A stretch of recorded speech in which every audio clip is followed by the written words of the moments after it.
Hello and welcome to the Unique CPA with your host, Randy Crabtree. We're committed to creating a thriving community of accounting professionals who are physically and mentally healthy, fulfilled, and energized by their work.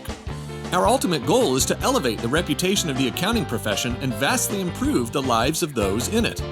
The Unique CPA is brought to you by Tri-Merit, the specialty tax professionals.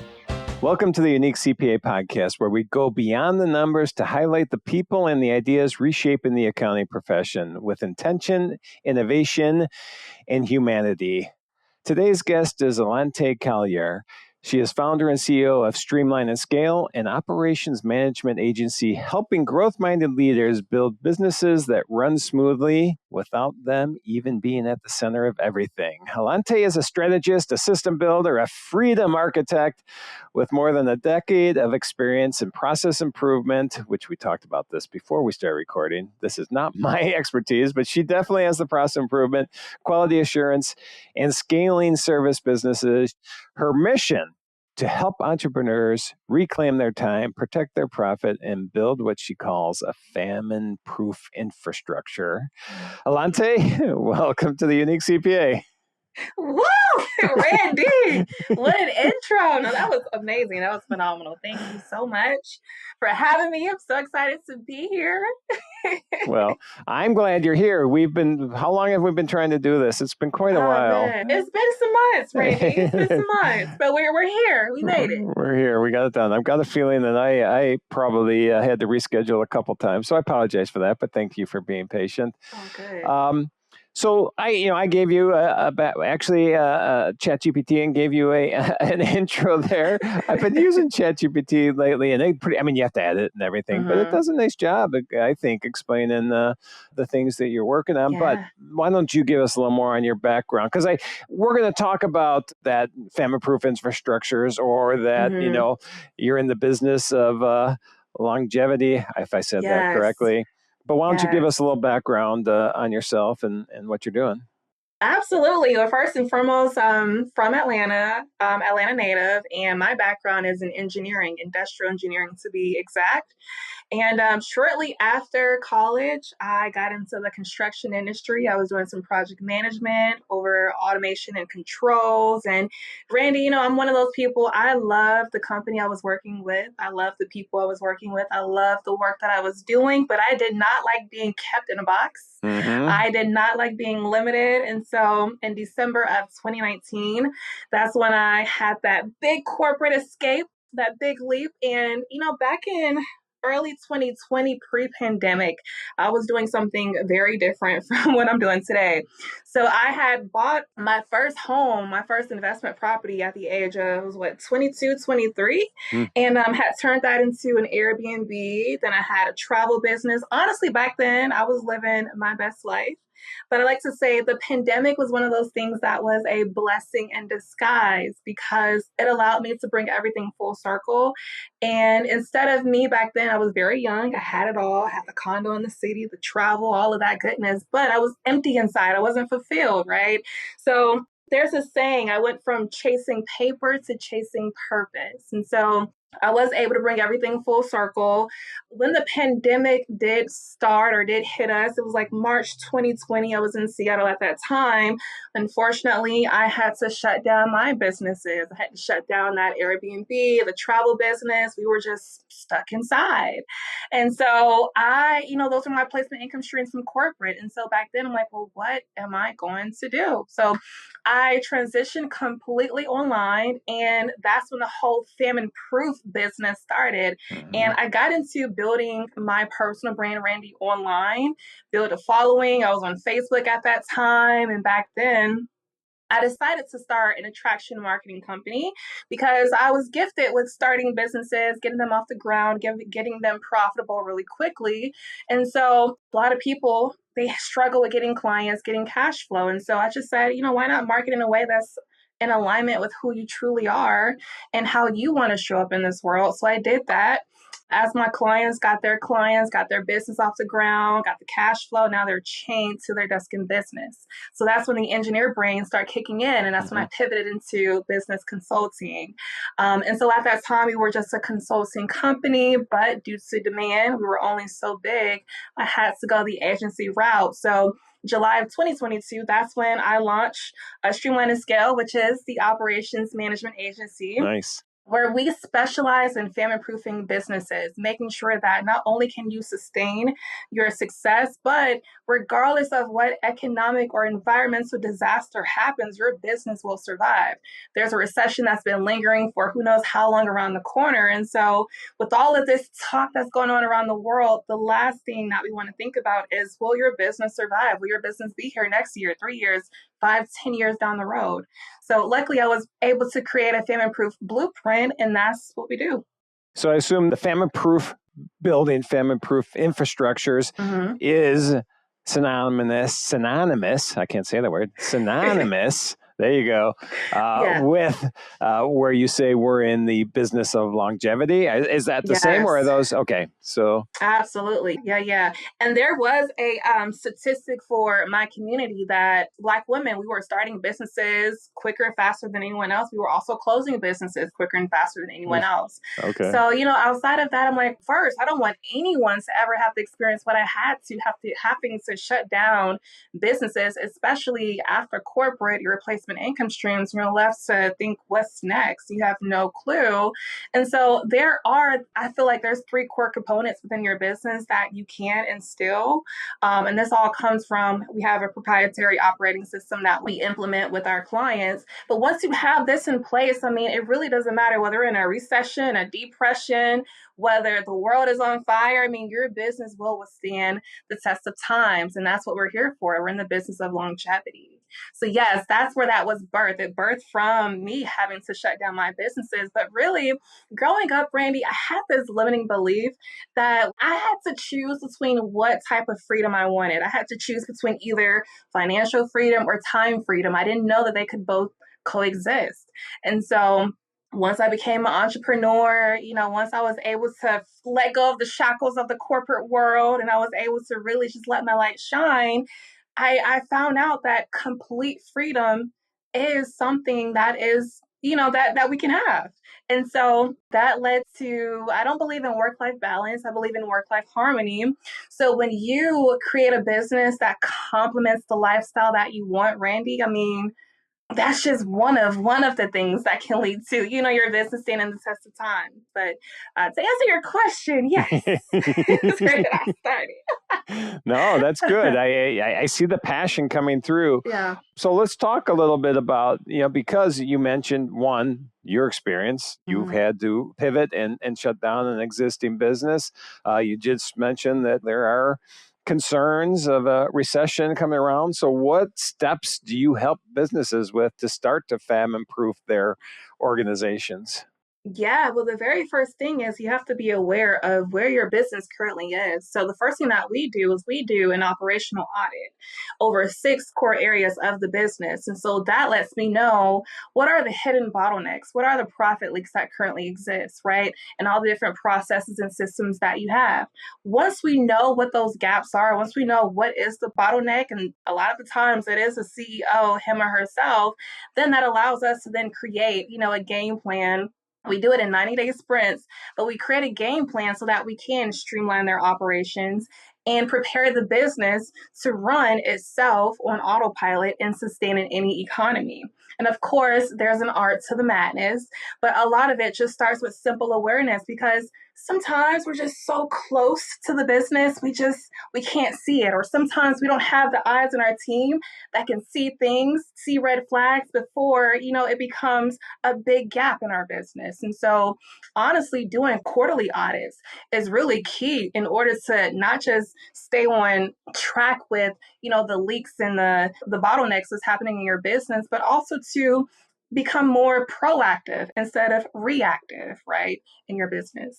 So you mentioned that often a bottleneck is CEO. Yeah. And from experience, I understand that. When we started the current business we're in, Trimerit, I was CEO or managing partner for the first 10 years. Mm-hmm. And it took me long to realize that's not my skill set, my passion. It's not where I should be. It's just like I felt like that's where I should be when in reality it wasn't. So that Mm-hmm. has to be a tough situation when you see that, when you see somebody that's been a bottleneck. How do you address that with a CEO who's passionate? They started this business Yeah. most of the time and they're passionate about this and that's their baby and they Yeah. can't differentiate themselves from that business and who they are. So that has to be a tough situation to be in. It is tough. And one thing that I truly believe is that your business is a reflection of the leadership that you have.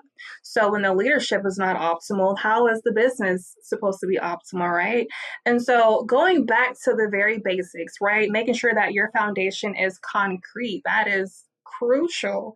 So a lot of that goes back to, I mean, it sounds cliche, but your why, your mission, your vision, your core values, your principles, getting very clear on what that is will help create this alignment so that when you are scaling or you are in the growing and scaling season, then you're able to make decisions and be able to bring in partners and work with clients and be able to get your business to the next level. But a lot of that does start with a CEO.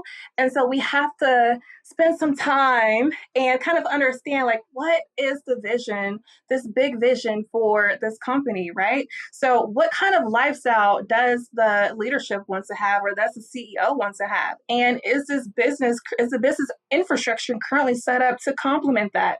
If not, then a lot of the times we have to break down those processes and systems and put new ones in place to make it, better so that we can go ahead and tighten these things and we can make sure that everything that we're doing on the operation side, again, is in alignment.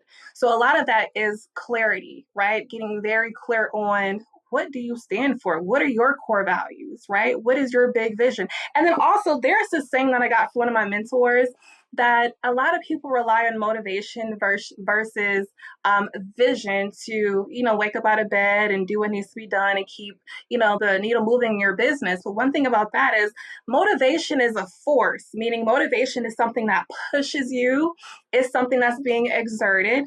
And I'm a geek, I'm an engineer by trade, so I'm gonna get into physics a little bit. But with any kind of exertion, that's going to run out, right? So at some point in time, you're going to have to find some kind of new motivation that's going to allow you to still wake up every day and do what needs to be done to keep the needle moving in your business. Well, F motivation. Let's look at vision, right? What is the big picture? Your vision is the one thing that's going to propel you and pull you out of bed, especially on those days when you don't want to do it, especially in an economy like this when we have no clue what the next year, what the next month, what the next quarter is going to look like. But the one thing that we do know is we know where this business is headed. We know what we're on a mission to do. We know what we're here for, right? And we know what kind of ripple effects we're wanting to create in this world or in the country. So a lot of that stems from that foundation. And a lot of the times, if the foundation is shaky, then it doesn't matter what processes, what systems, what partners, what team members you bring in, eventually the business will crash and burn. So it all really starts with that foundation and having these core values and principles completely laid out so that any kind of decision that's being made, again, is in alignment. And that is honestly step one to, the business of longevity and sustaining. What's step two then? Step two is cash flow. Step two is cash flow. So once you have this vision, once you have all of these different things, now let's kind of get into, and I'm going to even kind of branch it out a little bit and not just talk about cash flow, but let's talk about performance, right? So you kind of have to have some metrics in place so that you are able to identify red flags when they do come up.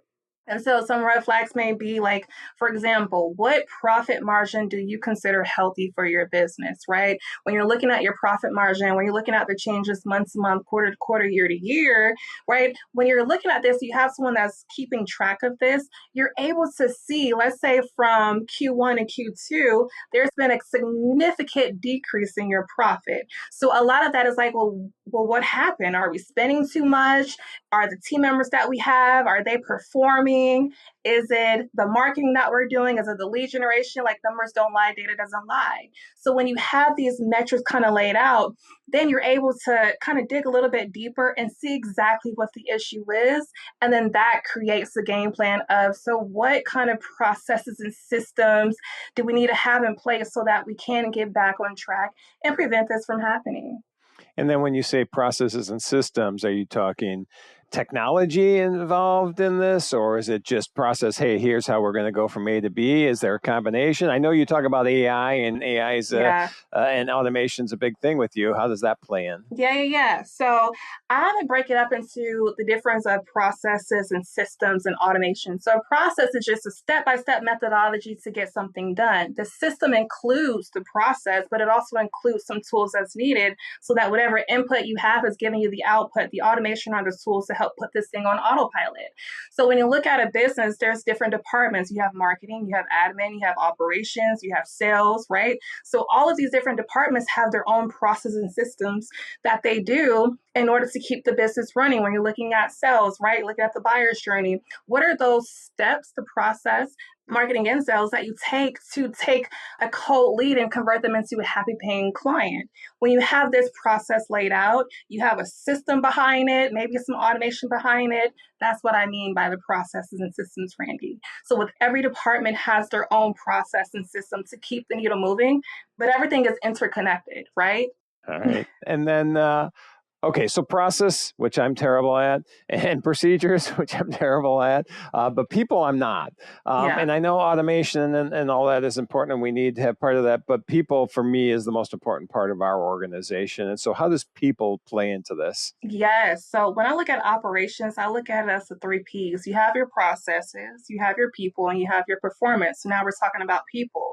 And I want to kind of cover it on all levels, whether there's someone who's a solopreneur who has a very established business, or you have a team of 10, 100, doesn't matter, right? But let's look at the art of hiring, the art of retaining, the art of managing these people. So when you look at just the people that you have on your teams and your business, going back to that foundation of your core values, of your principles and all that good stuff. So the way that I approach bringing on team members and hiring and expanding is, let's look at all of the tasks that's being done on a day-to-day, and let's look at who's doing these tasks. Let's look at if there's any tasks that's being dropped. So when you kind of take all the tasks that's being dropped, that's going to kind of naturally create a position. I don't look at hiring or people as like a cookie cutter thing. It's kind of just principle based. So you do an audit over all of the tasks. You do an audit over the tasks that's being dropped that is crucial to a business, but maybe no one is on board on the team to get this done, or maybe you have someone on the team and they're just not doing it. So when you look at all of these different bottleneck tasks, analyze the people on your team. Is there anyone on your team who is qualified to pick up these tasks? If not, then that's going to create your next hire. But the way that you do your next hire, there's an art to the madness. So when you look at this position that's based off these drop tasks, then you kind of go out there. Of course, you're going to create your job description. You're going to go out and do some sourcing, do some interviewing, do some hiring, onboarding. But a lot of that just tailors back to the foundation of the values, of the vision, of the mission. So making sure that you bring on people who's in alignment with this. You bring on people who are naturally gifted, who have these natural talents and abilities for this position. I am a firm believer, not to get Randy, but I'm a firm believer in divine alignment. That's one of our core values here. So I truly believe that once you identify someone who is naturally gifted and talented in this, and they are walking in their divine alignment, right? And they're on board with the business and where the business is going, then honestly, that is kind of like not a perfect match, but it's like a match made in heaven when it comes to, bringing on the right kind of people in your business to retain, because turnover is getting to the point. This is, the economy. Turnover is a huge thing. Some businesses right now that are at risk of being shut down, a lot of it does kind of come down to high turnover and low retention. So when you kind of look at these gaps when it comes to people, a lot of it is misalignment. And misalignment could be maybe they didn't even believe in the vision and the mission, or maybe the core values that they have and the principles they have is not in alignment with the business or the leadership, right? Or maybe the tasks that they're doing maybe there's no accountability for that. There's so many different reasons as to why, but I mean, people is such a vast kind of topic. We can go wide, we can go deep, we can go anywhere with that, Randy. Well, that's my that's one of my passions is talking people. I talk often about cultivating a people first culture, leadership, trait of vulnerability. But I'm going to expand on one thing you said is that say it again. Walking in their divine purpose. Okay. Yeah. So I like that. One thing I often say is that, and I think depending on the size of the organization, obviously this changes, but if you have a decent sized organization, just aligning people with their passions is important because you mentioned that, hey, you have some areas where, you're falling short on. Somebody doesn't have these skills or we don't have someone to cover this. If you have a larger organization and you find out, I call it the intersection of your passion and your skills. And if you can get everybody aligned into that intersection, I mean, man, that alone will make you fly. That alone can help you become a sustainable operation. So that's one of my passions is talking about, sounds very similar to the way that you explain it. Yeah. And that reminds me of, there's this topic about the difference of the zone of excellence and zone of genius, right? Where you may have someone who does something, they do it well, but it's not their zone of genius, meaning it's not something that, they're really passionate about, right? So a lot of these things, you may see this in businesses where you're hiring people that they do the job good, but they're not passionate. But you see the difference between bringing on passionate people.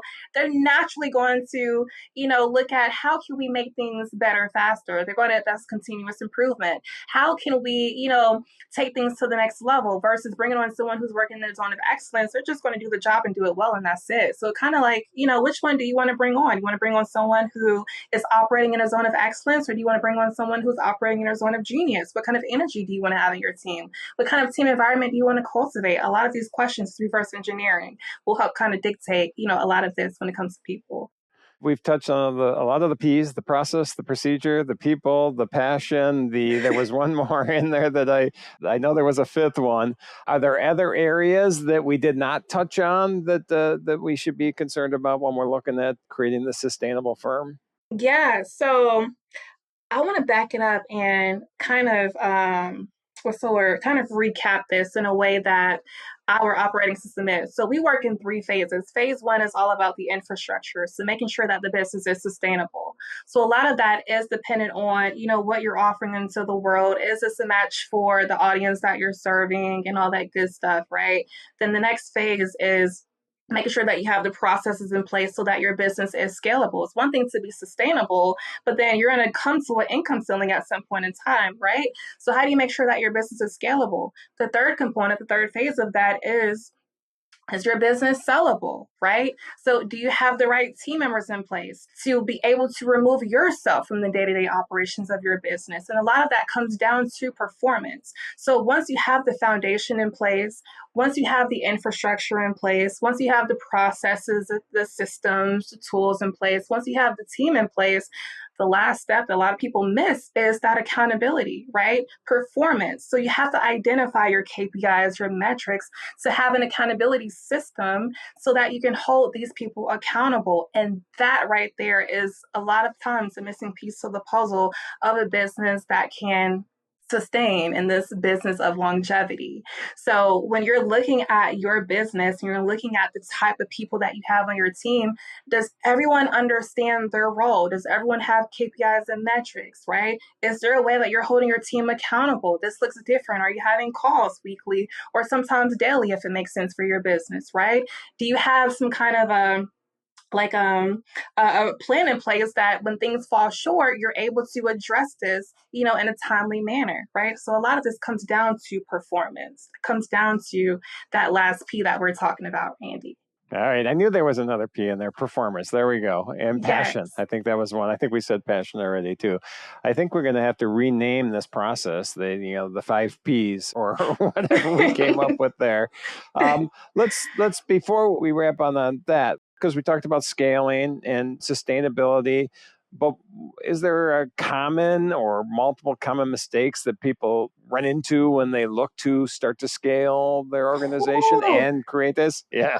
Oh, we're going down a rabbit hole, huh? Oh man, let's talk about when you have everything in place. You have the team, you have the Yep. processes, you have the systems, you have all of that. Then what I mean by a lot of the times the CEO is the bottleneck, him or herself. So a lot of this comes down to trusting that inner compass that you have inside, but also trusting the people that you've hired to do the job, right? There's a lot of CEOs that still operate as a solopreneur. You hire all these people, but you still want to do it all, right? You hire all these people, but you still want to micromanage. You hire all these people, but you don't really trust yourself to lead. So a lot of that, is still kind of like some things that stops a lot of businesses from sustaining as well. And that's just, a lot of that is just doing the inner work, doing the deep work that we all have to do to be the leader that we need to be to continue whatever your mission is for your business. Got it. And that's a mindset thing too. It's often not easy for that entrepreneur to change their mindset that they know probably deep down is getting in the way, but they just have a hard time giving up. And I'm assuming that's part of the coaching you do is just mindset as well. Yeah, a lot of that is mindset. A lot of that comes from there's imposter syndrome. It exists on every level, whether you're 5, 6, 7, 8 figures. It exists on every single level. Oh yeah. And it's kind of one of those things that, there's different things that you can have in place to combat that, but you have to do the inner work. And that's why I love the business world. That's why I'm in love with entrepreneurship, because it's one of those things that in order to sustain, you have to address the good, the bad, the ugly. You have to heal. You can't, continue sweeping things underneath the rug and think that that's okay. At some point in time, you're going to come to some things and look yourself in the mirror and see some things that you don't like. And then your next step is, well, what do you do at that point? Are you going to call it quits? Are you going to exit left or what? Right. It's reality check time and then decision time. Well, it sounds like you live at the intersection of your passion and your skills, and get this joy out of the way you're talking about things. So that's awesome. So before we start wrapping up, let's talk about just who you're helping. What's your client base look like? So currently we are in a transition. So we're right now transitioning into B2G. So right now our client base looks like 80% B2G, business to government, 20% B2B. When it comes to B2B, we work with high growth businesses, high growth leaders that are experiencing growth at a rapid pace, but they're having a hard time keeping up with it. A lot of times we're growing and scaling very quickly. That's the recipe for crashing and burning. And that's where we come in to sustain those operations to make sure that as you're growing and scaling at the pace that you are, nothing's broken. All right. And then what's a typical engagement? Are you in there for a month, a year, ongoing? It's an annual, quarterly, like you said at the beginning, quarterly assessment. How's that normally look? So we come in minimum quarterly 90 days, and we start with 90 days because, of course, it takes time to learn the business. It takes time to meet the team. When we come in, we are interviewing every single person on the team. We are asking all of the questions that we need to get a full understanding of the current business infrastructure. So that takes about 30 days, right? Then the next 30 days, now we're looking at, well, what things do you have in place and what kind of cleanup do we need to do? What kind of streamlining that we need to do? Sometimes, depending on the size of the business, that could take anywhere from 30, 60, or 90 days. But we come in at a minimum 90 days just as kind of like a test trial to see if we're a good fit to work together for the long term. And then in order for us to implement our time-rich operating system, that takes anywhere from 6 to 9 months for businesses that's north of 1 million. Anywhere from about 1 to 3 million. It takes us about 6 to 9 months to implement that system. For companies that's about 5 million and north, we're typically on board for at least 12 months. So long story short, 90 days. And then from there, it's just a matter of if it's a good fit, let's rock and roll and see it through. Okay. And then last question on that before we go to something else. Being that we are the Unique CPA podcast, how does the accountant fit in with the way you go out and consult with the companies? Yes. So I love working with accounting firms and CPAs. A lot of times we do have partnerships with these firms and organizations because you guys are directly consulting and telling your clients what needs to be done, especially when it comes to their numbers and their data, to ensure that their business is on track to grow and scale at the rate that the CEO, the business owner, wants to. So when we come into partnership, a lot of times we have these firms that are saying, hey, this company right now is growing quickly, but their operations is a mess and they need you. And they're like, perfect, let's make the introduction. Let's get on a call. And in about 15 minutes, they see, okay, yeah, I needed you like last year. And I'm like, well, let's get started tomorrow. Nice. So that's where that kind of comes in. So I figured there was a good synergy there between you and the accountant. Sorry, go ahead. Oh, no, yeah, pretty much. Because why I love working with accounting firms and CPAs is because you guys are also in the business of longevity, right? You're not in business to work with these clients just for 3 months or 6 months. Their books need managing on an ongoing basis, right? So a lot of these times, as you have these relationships with these clients and you're working with them for years at a time, you're seeing your growth, you're seeing the progression, you're seeing what kind of decisions needs to be made in order for this business to sustain. And a lot of that could be on the CEO level, a lot of that could be just internally with their processes and systems, a lot of times that could be on the team. So that's when we come in and we say, hey, what's going on with this business? What's going on with this company? What kind of gaps and leaks do you have? And then based off that, we have something very unique, a different operating system that we work with accounting firms on so that we can come in and do some streamlining as well, because accounting firms are very different from coaches, consultants, law firms, just completely different just because the infrastructure is different. Got it. All right. Well, that's a good team combination to me, it sounds like there. Before we get into contact information on that, I'm going to ask you one question. I'm pivoting. We're going completely away from everything we just talked about. I think it's super important to really get to know people on a level outside of work. And so I always ask this question. Hey, you're this consultant, you're your advisor, you're helping these businesses, you're making them sustainable. But when you're not doing all this cool stuff, what's your outside of work passion? What do you enjoy doing when you're not working? I am a gardener and my dream is to be a farmer. So, oh, wow. So outside of work, I'm definitely tending to the garden right now. So I am out there pruning sometimes, harvesting sometimes, depends on the day, but I love it because plant cycles reminds me a lot of business cycles, but I just have a natural green thumb. It's on the family. And, I'm one of those people that I see myself retiring on a big farm. I got my cows, I got my goat, I got my chickens, got a lot of land. And, it was really nice. farm to table style. And it's kind of going back to not to say hunter and gatherer days, but I mean, that's to me a dream, Yeah. Nice. That's nice. Well, I hope you get there, and I'm sure you will with the way that you look at things. So, and then last thing, if people want to hear more, they want to see what you're doing, they want to get a hold of you, where's the best places for them to look or reach out? The best place is AllantéCollier.com. Of course, I'm on LinkedIn and all these different social media networks, but AllantéCollier.com is how you'll stay updated with everything.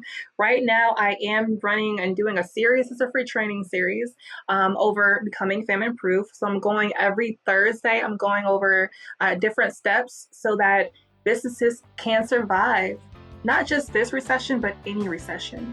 So if you go to AllantéCollier.com, nice. You'll see the link for becoming famine-proof. You'll be able to register and stay connected and stay in the loop.